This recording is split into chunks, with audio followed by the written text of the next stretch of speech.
Hello and very good morning. 21 जून को पूरे विश्व भर में योगा दिवस के रूप में मनाया जाता है, लेकिन 21 जून को ही योगा दिवस क्यों मनाया जाता है? इस बार का थीम है yoga for health, yoga at home. कोविड-19 के चलते सोशल डिस्टेंसिंग के नॉर्म को भी पालन करना है। यूनाइटेड नेशन ने 21 जून को प्रोक्लेम्ड किया है as a international day of yoga, और यह रिजोल्यूशन पास किया गया था दिसंबर 11, 2014 को 69वें सेशन में। और यह एक ऐसा रिजोल्यूशन था जो अब तक के यूएन के इतिहास में सबसे कम दिनों में पास हो गया, और वह था 90 दिन। प्रधानमंत्री ने कहा था कि योगा मानव सभ्यता के लिए एक अनमोल देन है। योगा भारत की 5000 पुरानी संस्कृति है, और प्रधानमंत्री ने कहा था कि इसके लिए तो हम किसी से पेटेंट भी नहीं करवाते। पेटेंट का मतलब होता है जब कोई किसी चीज़ का डिस्कवरी करता है तो वो पेटेंट करवा लेता है कि आने वाले दिनों तक उसका निर्माण हम ही करें, वो हमारा इंटेलेक्चुअल प्रॉपर्टी राइट्स हो और इसका एक एडवांटेजेस ले सके। योगा का अर्थ होता है जुड़ाव या संयोग, एडिशन। योग का मतलब होता है एडिशन, और यह भारतीय दर्शन का एक समृद्ध परंपरा है। भारत की गौरवशाली और समृद्ध विरासत ने पूरी दुनिया को बहुत कुछ दिया है, और अगर यह भारत में होता तो हो सकता था कि भारत के सो कॉल्ड लिबरल्स, तथा कथित लिबरल सांप्रदायिकता भी बताते कि 21 जून को भारत में क्यों योगा दिवस मनाया जाता है। यह तो किसी विशेष धर्म और संस्कृति से है, लेकिन उन लोगों के लिए यह बात जरूर भूल जाते हैं कि सुप्रीम कोर्ट ने ही अगर हिंदू धर्म से ही संबंधित हो तो हिंदू धर्म को वे ऑफ लाइफ कहा गया है। खैर, ये अलग बात है। जब इंडिया में रामायण को लेकर के बहुत सारी कंट्रोवर्सी हो जाती है, लेकिन योगा को इंटरनेशनल योगा डे मनाया गया है। लेकिन 21 जून को ही क्यों मनाया जाता है?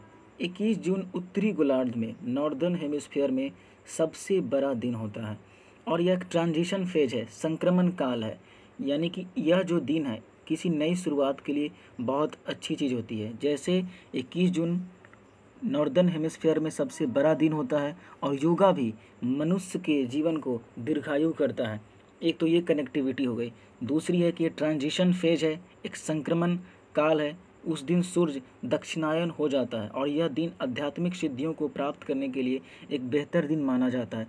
तो यह भी बताया जाता है। 2015 में राजपथ पर न्यू दिल्ली में प्राइम मिनिस्टर श्री नरेंद्र दामोदर दास मोदी जी ने योगा करके 2 वर्ल्ड रिकॉर्ड बना दिए। पहला कि इस योगा में 35,985 लोगों ने भाग लिया, और ये गिनीज बुक में लिस्टेड हो गया।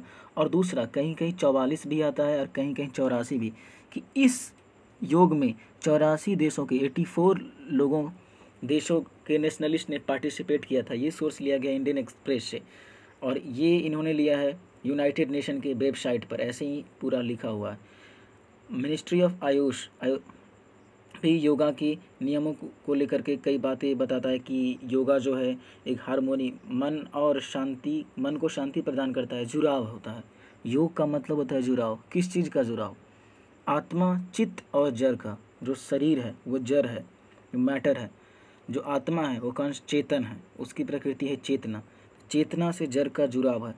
आज हम भौतिक संसार में इतने दौड़ भाग में खो गए हैं कि हमारे चित्त से, चेतना से जो जुड़ाव है, एक पुल है, एक रास्ता तैयार करता है योग, जिससे हमारी मन का जुड़ाव होता है शरीर के साथ, और यह आध्यात्मिक अभूतपूर्व शांति प्रदान करता है जिसको शब्दों में बयां नहीं किया जा सकता। खैर, यह योग दर्शन एक अलग बात है, अगर इस पर बोला जाए तो घंटों बताया जा सकता है। लेकिन लेमन टर्म में समझे कि एडिशन होता है जुड़ाव। किसका जुड़ाव? मन का शरीर से। और आगे चलकर जब बताया जाता है, जब मन का शरीर से, चेतना का जड़ से, तो फिर जब चेतना से जुड़ाव होती है तो फिर हम परमात्मा से भी जुड़ जाते हैं, क्योंकि आत्मा को ही परमात्मा कहा गया है। भारतीय दर्शन में निर्गुण एवं निराकार ब्रह्म की भी कल्पना की गई है।